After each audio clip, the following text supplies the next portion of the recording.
ये गीता उपदेश वो परम सत्य हैं जिसे अपनाकर हर व्यक्ति दुख क्लेश से मुक्त होकर सफल सुखद जीवन जी सकता है। इस वीडियो में गीता की 15 ऐसी बातें बताई गई हैं जिसके ज्ञान की जरूरत हर व्यक्ति को पड़ती है। मनुष्य का संघर्ष जितना बाहरी होता है उतना ही आंतरिक भी चलता रहता है। सोच और कर्म का संतुलन ही सफल जीवन का मंत्र है। सही गलत और उचित निर्णय की दुविधा में फंसे व्यक्ति को गीता के इन उपदेश से मानसिक संबल और धैर्य मिलता है। नंबर 1, भगवानों में कोई छोटा बड्ढा नहीं। इस संसार में ईश्वर कई रूपों में जाना जाता है। इनमें से कोई भी रूप बड्ढा छोटा नहीं है। परमात्मा का हर रूप समान है। जैसे हर नदी अंत में सागर में जाकर मिलती है, वैसे ही हर धर्म मत और संप्रदाय की धाराएं परमात्मा रूपी समुद्र में समा जाती हैं।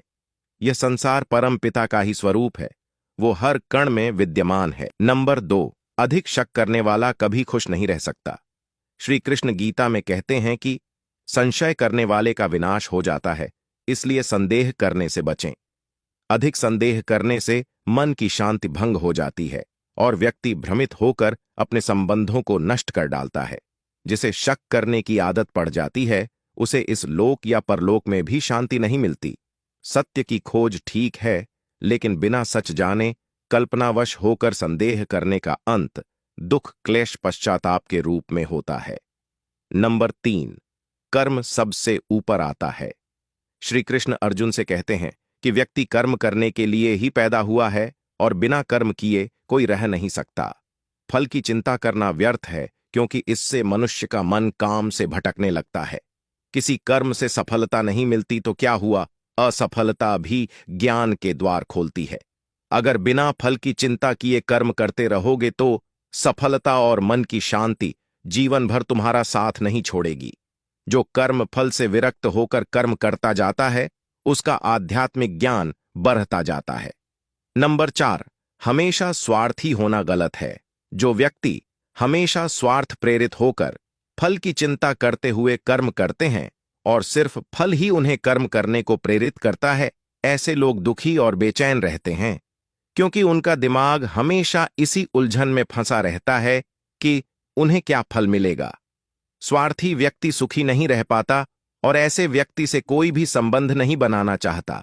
इसलिए स्वार्थ से ऊपर उठें और दूसरों का हित भी सोचें। नंबर 5, क्रोध से सबका नुकसान होता है। क्रोध या गुस्सा करना व्यक्ति के दिमाग में उथल पुथल पैदा कर देता है।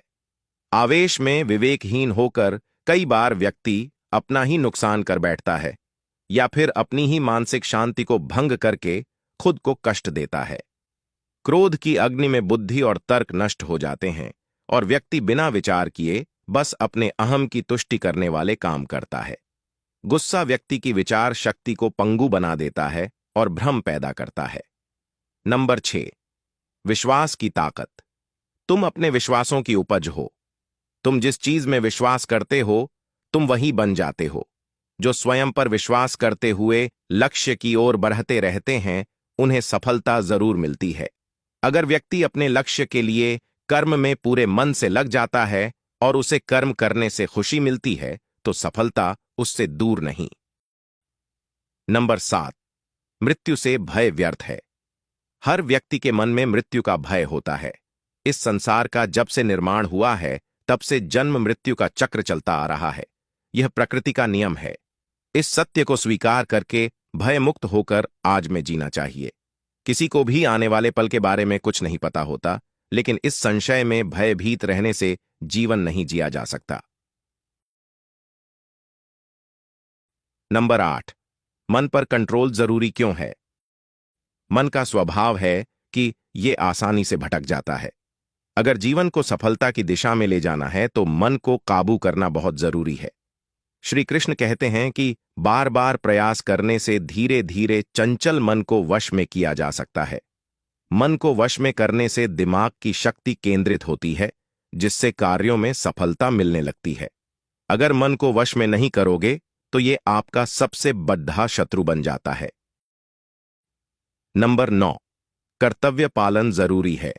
भगवान श्री कृष्ण उपदेश देते हैं कि हर व्यक्ति को अपने कर्तव्य का पालन करना चाहिए, यही धर्म है।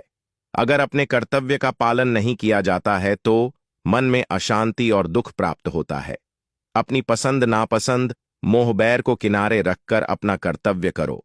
किसी अन्य व्यक्ति का कर्म आपको कितना भी आकर्षित करे, उसके प्रलोभन में न आए।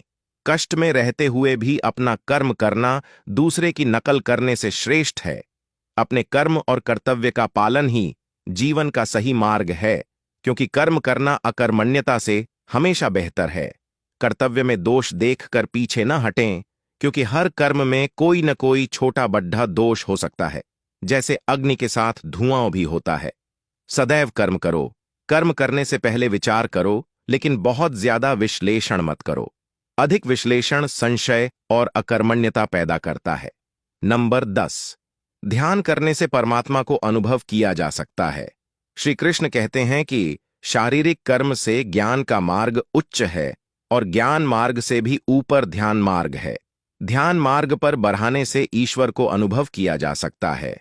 जो व्यक्ति मन और इंद्रियों को शांत करके पूर्ण विश्वास से अपना ध्यान भगवान में लगाता है, उसे ईश्वर का ज्ञान और अस्तित्व अवश्य अनुभव होता है। जो हर जगह हर जीव मनुष्य में ईश्वर को देखता है, सबके हित में लगा रहता है, उस पर परमपिता अवश्य कृपा करते हैं। ज्ञान मार्ग हो या भक्ति मार्ग, समर्पण प्रेम विश्वास ही आपको ईश्वर के प्रकाश की ओर ले जाता है। भगवान की पूजा बहुत से लोग करते हैं, लेकिन उनको शांति क्यों नहीं मिलती? क्योंकि भगवान आपके मन में निवास करता है। उसे पता है कि आपका भाव क्या है। नंबर 11, अति करने से बचें। जीवन में संतुलन बहुत जरूरी है। किसी भी चीज की अति करना अच्छा नहीं है। जैसे सुख आने पर प्रमाद करना और दुख आने पर निराशा में डूबे रहना, दोनों ही गलत है। असंतुलन जीवन की गति और दिशा को बाधित करता है, जिससे अनावश्यक कष्ट और दुखों का जन्म होता है। जिसके मन विचार और कर्म में संतुलन है, उसे ज्ञान मिल जाता है और ज्ञान से ही सदा के लिए शांति संतुष्टि मिलती है। नंबर 12, सही कर्म से ज्ञान और मुक्ति संभव है। गीता के उपदेशों में कर्मयोग का सिद्धांत कहता है कि संसार से विरक्त होना ही मुक्ति का उपाय नहीं है। संसार में रहकर एक गृहस्थ अपने कर्मों का पालन करते हुए कर्मफल से विरक्त होकर मुक्ति प्राप्त कर सकता है। सही विचार और उचित कर्म भी आसक्ति को खत्म करने में सक्षम है। अच्छे कर्म कभी व्यर्थ नहीं जाते, चाहे ये दुनिया हो या परलोक। नंबर 13, ज्ञान और कर्म एक हैं। एक अज्ञानी कर्म और ज्ञान को अलग अलग समझता है, लेकिन एक ज्ञानी जानता है कि दोनों एक ही हैं। लोग ज्ञान की बातें तो करते हैं, लेकिन उसका पालन नहीं करते। बिना पालन किए ज्ञान कोरा रह जाता है, ज्ञान का अनुभव नहीं होता। गीता कहती है कि ज्ञान पढ़ने की नहीं, बल्कि अनुभव करने की वस्तु है, और अनुभव बिना कर्म किए नहीं मिलता। नंबर 14, इच्छा दुखों का मूल है।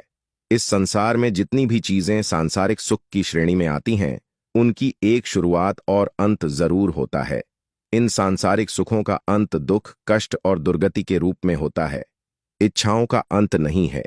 एक पूरी होती है तो दूसरी नई इच्छा आ जाती है। हर इच्छा से प्रेरित होकर कर्म करना गलत है, क्योंकि ऐसे तो अनुचित कार्य भी होंगे। इच्छाओं से विचलित न हो, उन्हें एक विरक्त दर्शक बनकर देखो और वे चली जाएंगी। दोस्तों, जानकारी अच्छी लगी तो वीडियो को लाइक शेयर जरूर करें। अगर आप हमारे पेज में नए हैं तो पेज को फॉलो करें। आज के लिए इतना ही। आप अपना और अपनों का ख्याल रखना।